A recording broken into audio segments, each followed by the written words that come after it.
todos venham, mas que aqueles que estão aqui, Senhor, o Senhor venha colocar em cargo. O Senhor venha colocar em cargo, porque fomos nós que o Senhor nos chamou.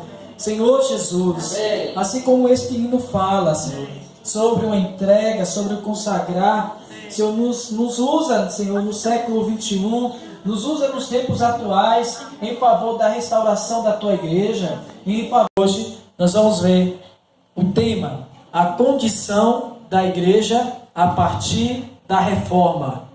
A condição da igreja a partir da reforma.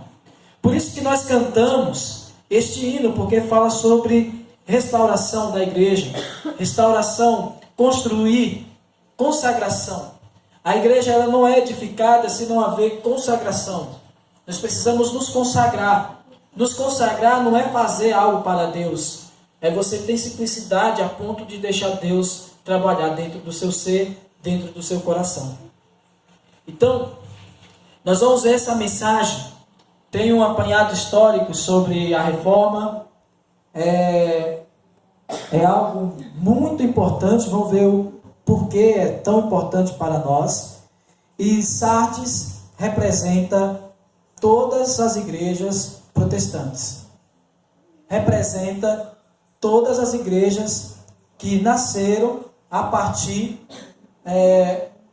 como uma reação contra a igreja católica que imperava durante séculos, ensinando mentiras, produzindo idolatria, como nós vemos na mensagem anterior. E para iniciar, vamos começar lendo Apocalipse capítulo 3, essa é a base da nossa mensagem. Apocalipse capítulo 3, versículo 1 a 6.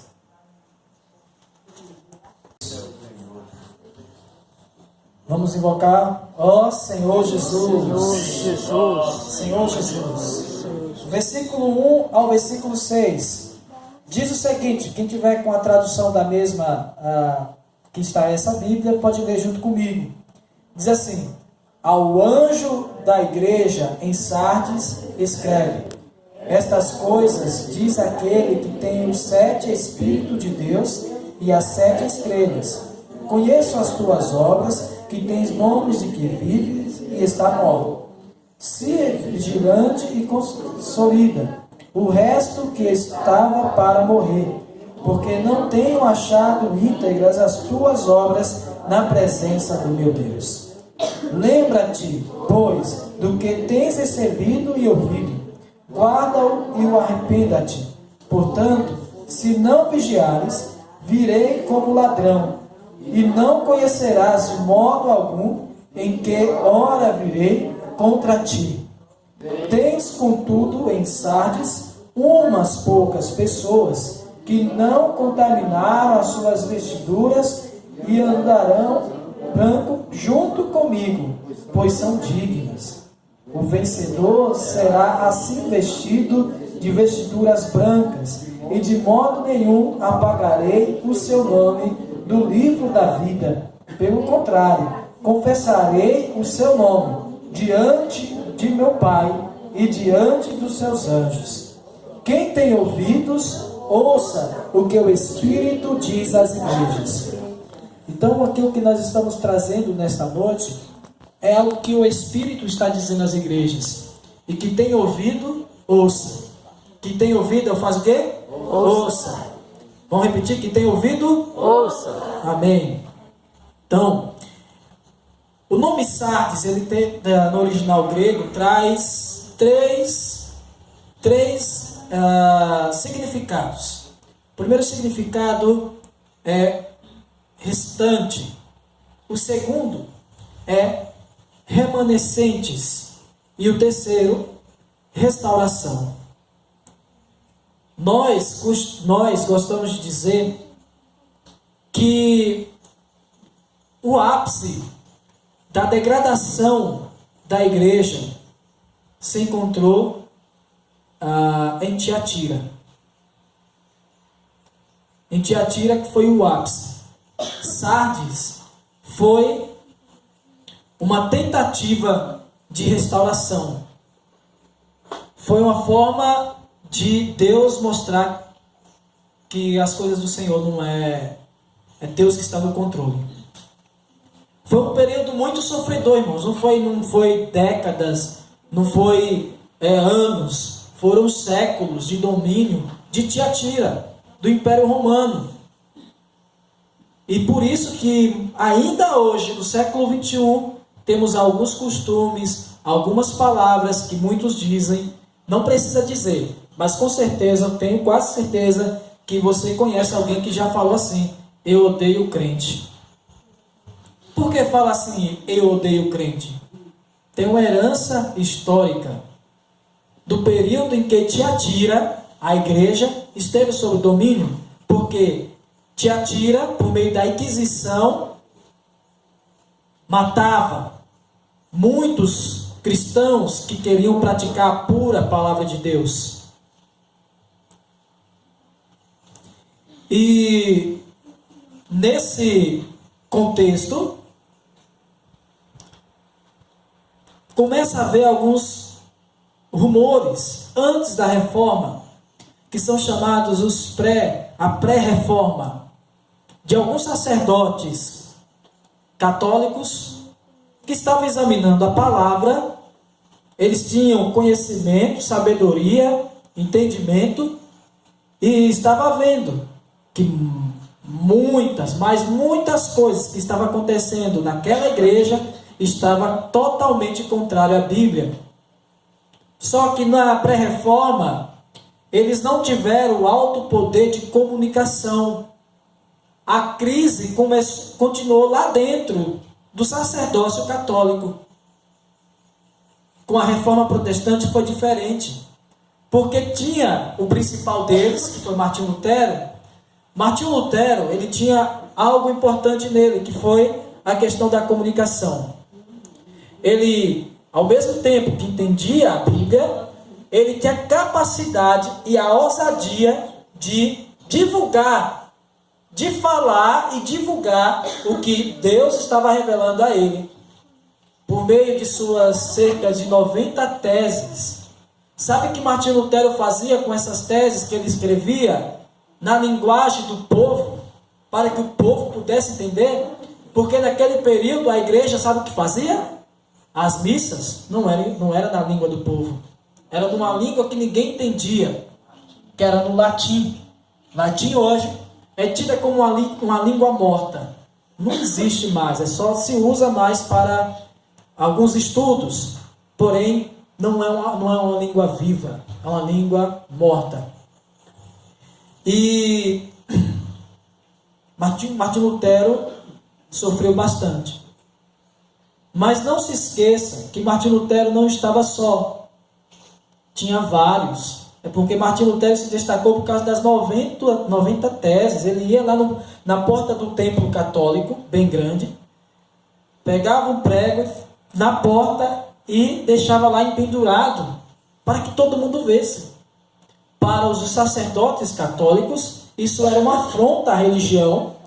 Para aqueles ingênuos que pensavam que estavam sendo agradando a Deus, que estava valendo, era uma afronta a Deus. E Martinho Lutero sofreu muito por causa disso. Entenderam aí o contexto histórico? É só por alto. Senhor Jesus. Amém. O versículo 1 mostra o seguinte. Na parte final do versículo 1 diz assim: conheço as tuas obras, que tem nomes de quê? Que tem nomes de quê? E está?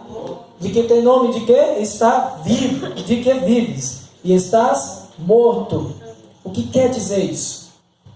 Isso quer dizer que houve uma reação positiva no início. Aquela inquietação que estava acontecendo nos pré-reformadores e nos reformadores era algo de Deus. Era o Espírito de Deus incomodando o espírito desses homens de fé, para não se sujeitar ao jugo daquela igreja, para não ficar ali preso àquilo.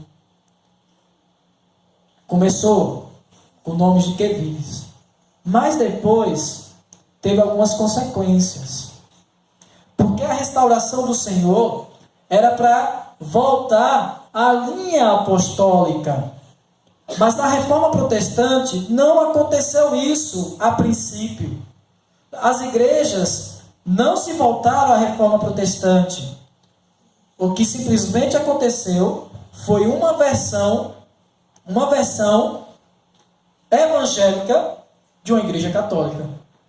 Porque a igreja católica, quer queira, quer não, era uma igreja estatal do Império Romano, de Roma, da Itália, entendeu? Que era o principal país.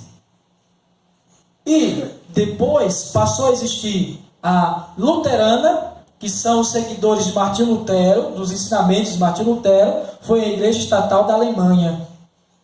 A igreja estava assim com o governo. Princípio de Constantino. Constantino uniu política com a igreja. Na Inglaterra, a igreja estatal foi a anglicana.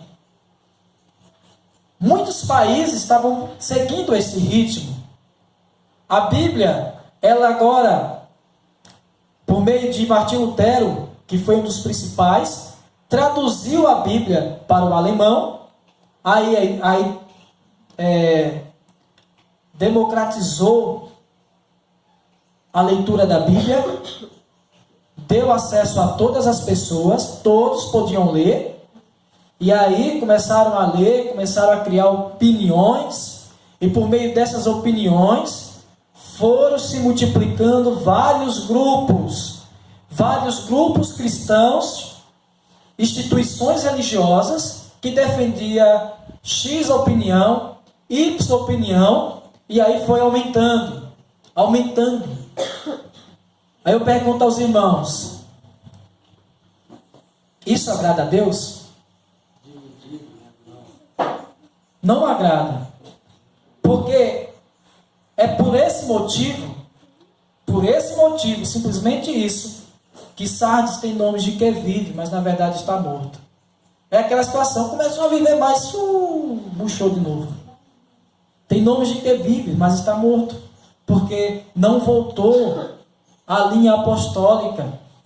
A restauração teria sido feita e sólida se os reformadores e aqueles que estavam tendo acesso à Bíblia voltassem ao princípio apostólico. Aí, por exemplo, em Londres, onde tem a igreja, onde surgiu a igreja anglicana, não sei se foi bem em Londres, tem várias cidades na Inglaterra, mas eu falo Londres porque é a capital da Inglaterra. Um exemplo somente. Não ia existir igreja anglicana em Londres. Ia existir a igreja de Deus que está em Londres. A igreja de Deus que está em Londres. Na Alemanha, na cidade, vamos falar, Wittenberg. Era essa cidade? Wittenberg? Wittenberg. Wittenberg. E não ia surgir a luterana, a igreja luterana em Wittenberg.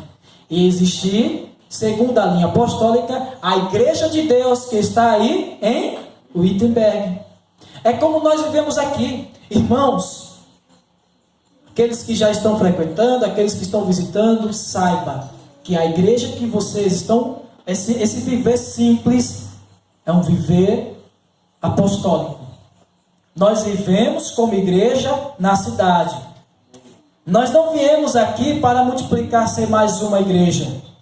Nós estamos aqui para promover a união do povo de Deus. Amém. Dizer para todos que o corpo é um nessa cidade. Dizer que Deus olha para o povo e não para placas. Nós levamos essa bandeira. Nós temos esta visão. Nós temos essa visão. Então, Sardes representa o quê? Uma tentativa de restauração. uma tentativa. Mas por meio da reforma, talvez nós tivemos um pouco mais de liberdade para professar uma fé protestante, uma fé diferente de muitos quesitos, porque Martinho Lutero restaurou a verdade da salvação pela fé, porque a igreja vendia a salvação. Pense como que lucrava com isso. Olha, se Joãozinho meu parente, ele morreu e eu estou preocupado com a alma dele no purgatório, que foi um termo inventado na Igreja Católica.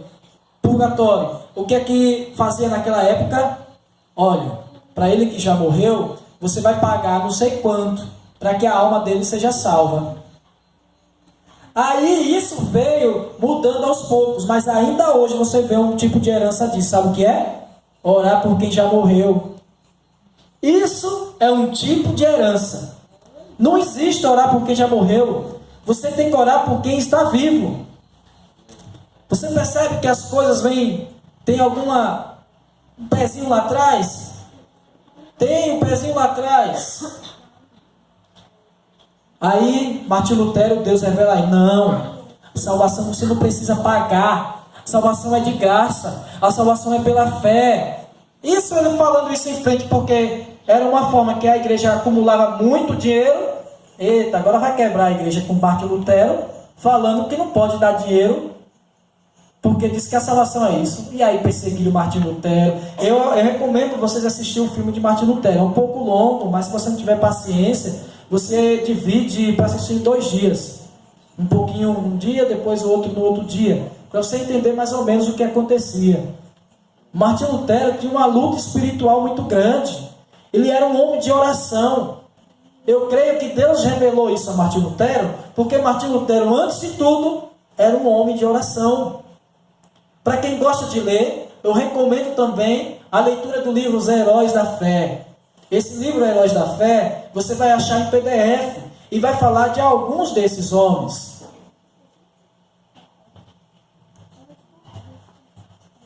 E a outra coisa foi traduzir a Bíblia para a língua natural do país. William T. Dewey traduziu para o inglês. Essa Bíblia que nós temos aqui foi Ferreira de Almeida, que traduziu para o português. Enfim, muitas pessoas traduziram.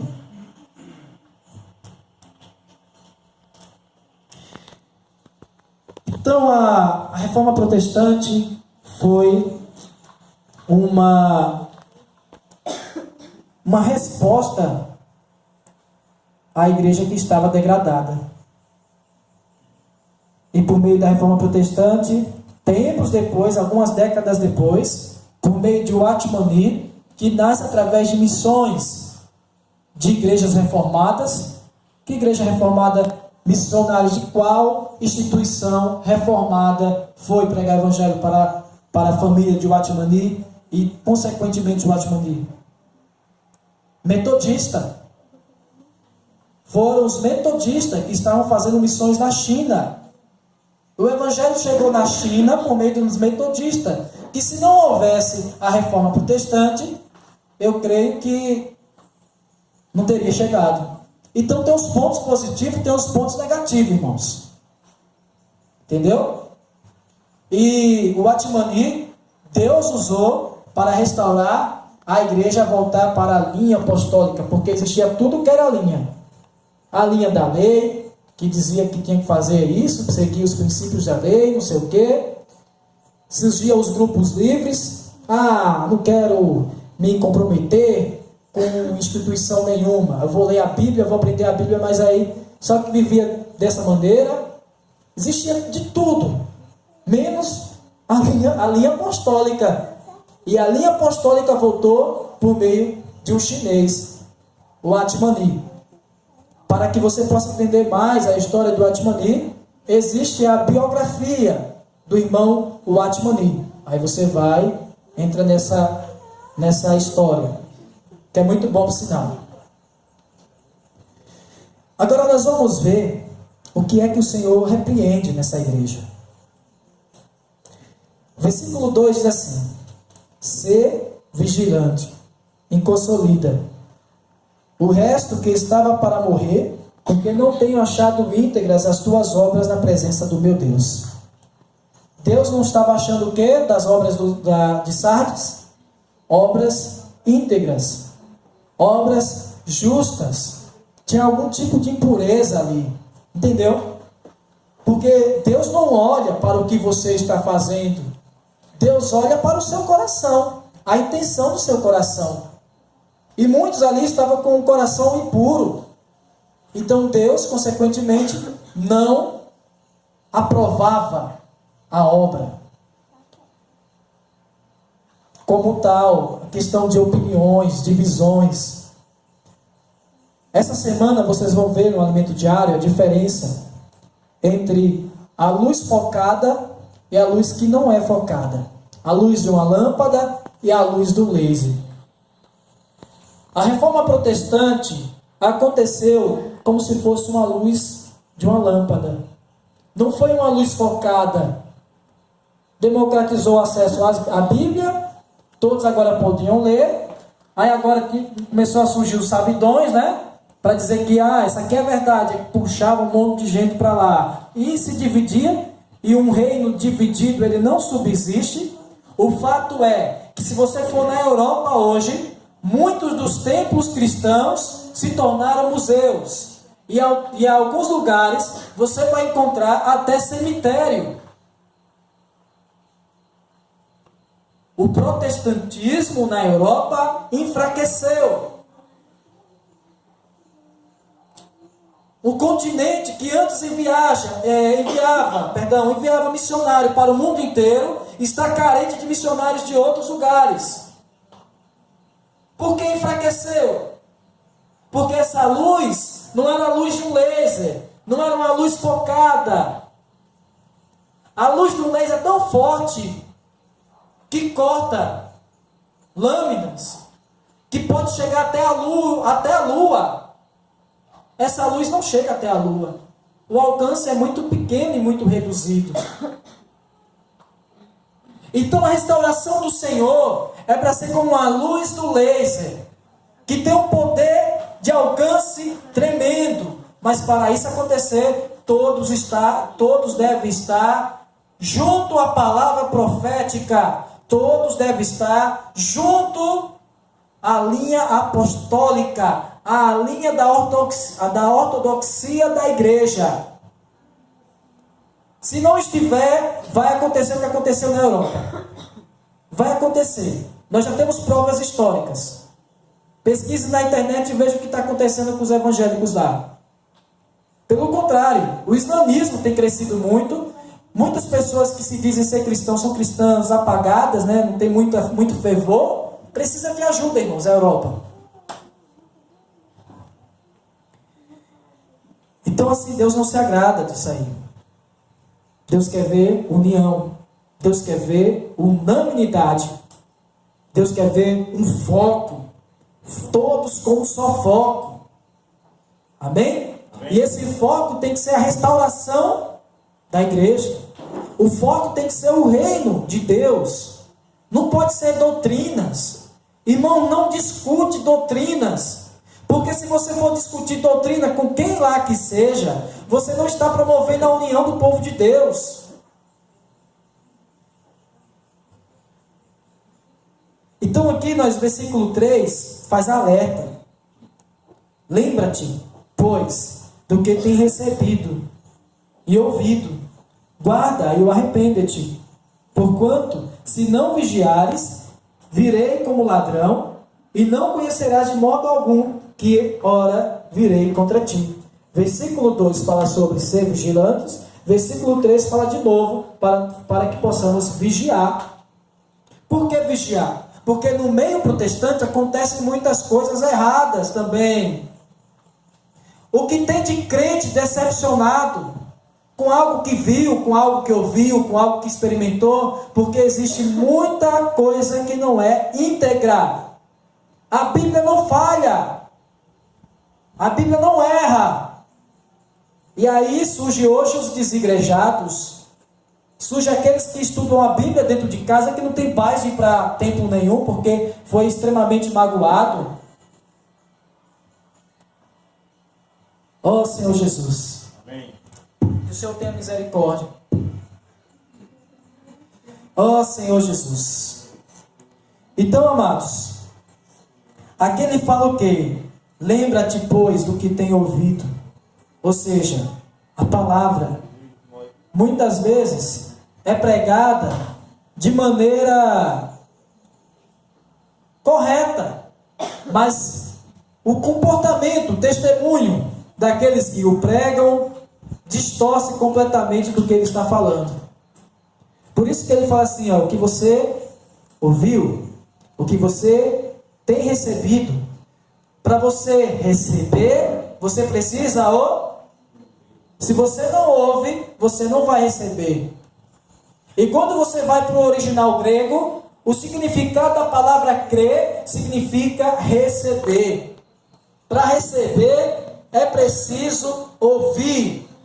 Então o Senhor pede para que a igreja em Sardes guarda no seu coração aquilo que tem ouvido da pura palavra de Deus e que também venha se arrepender.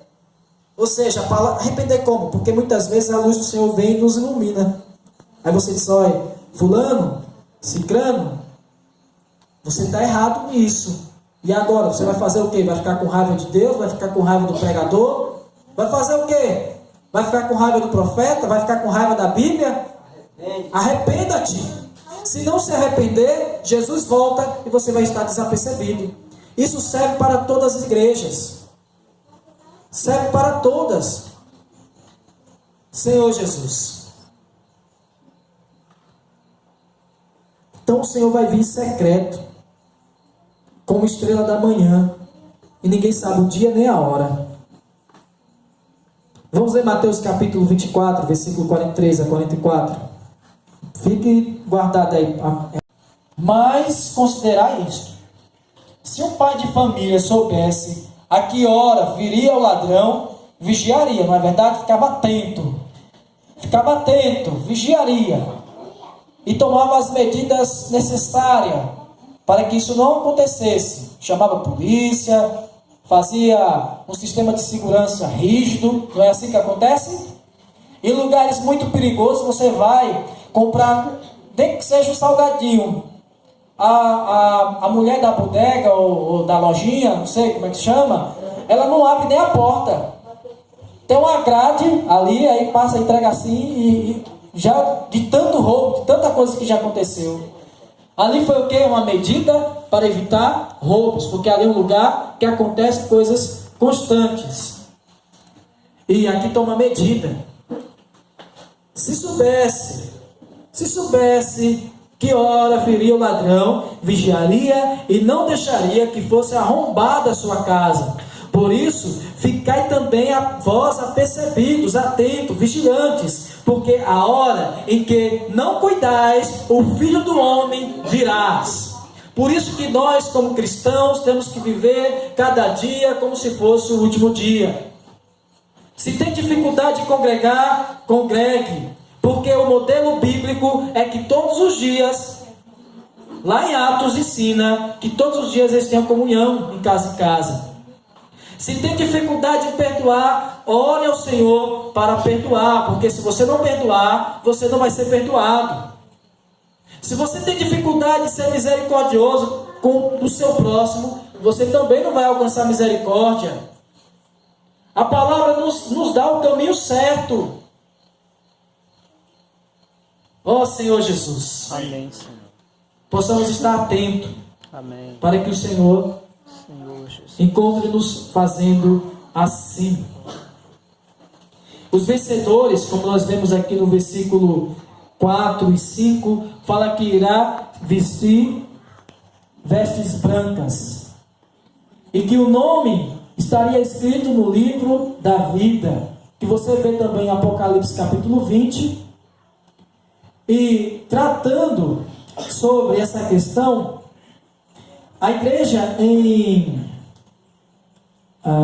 sobre essa questão, nós vamos ver que A prática da impureza, da iniquidade, faz com que o nome possa ser apagado do livro da vida. Isso é um caso sério. Salmos, capítulo 69, versículo 27 a 28.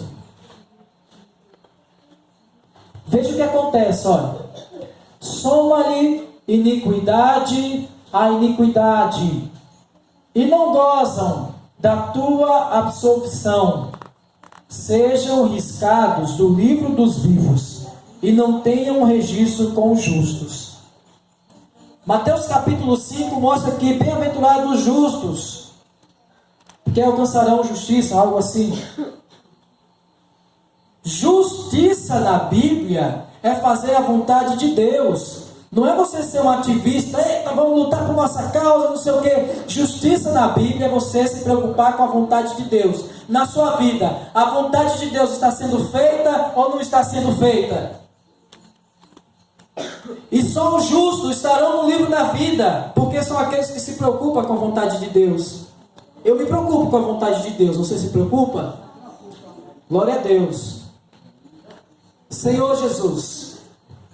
Mas a questão que fala aqui em Salmo é que é de iniquidade e iniquidade. O que é a prática da iniquidade? É quando você sabe que aquilo não agrada a Deus, não tem embasamento bíblico e continua naquela situação. E vai acumulando, vai acumulando, vai acumulando. Uma pessoa dessa corre o grande risco de não estar escrito o livro da vida. Porque uma pessoa que realmente crê no Evangelho, ela se preocupa com a vontade de Deus. Aqueles que não creem, não se preocupam. Sabe, em teoria, mas a religião, a igreja disse que isso é errado, mas estou nem aí, eu vou fazer a vontade da carne. Minha mente está pedindo isso. E a Bíblia diz que nos finais do tempo, muitos seriam mais amigos dos prazeres carnais do que amigos de Deus. Faz aquilo que vem na cabeça e não tem freio. Mas tem freio para as coisas de Deus. Se dá certo, vamos ver. É aquela moleza no corpo. Deus não se agrada disso. Senhor Jesus. E para finalizar, nós vamos ver que a igreja em Sardes assemelha-se à parábola do tesouro. Mateus capítulo 13. Mateus capítulo 13, versículo 44, fala assim: o reino dos céus é semelhante a um tesouro oculto no campo.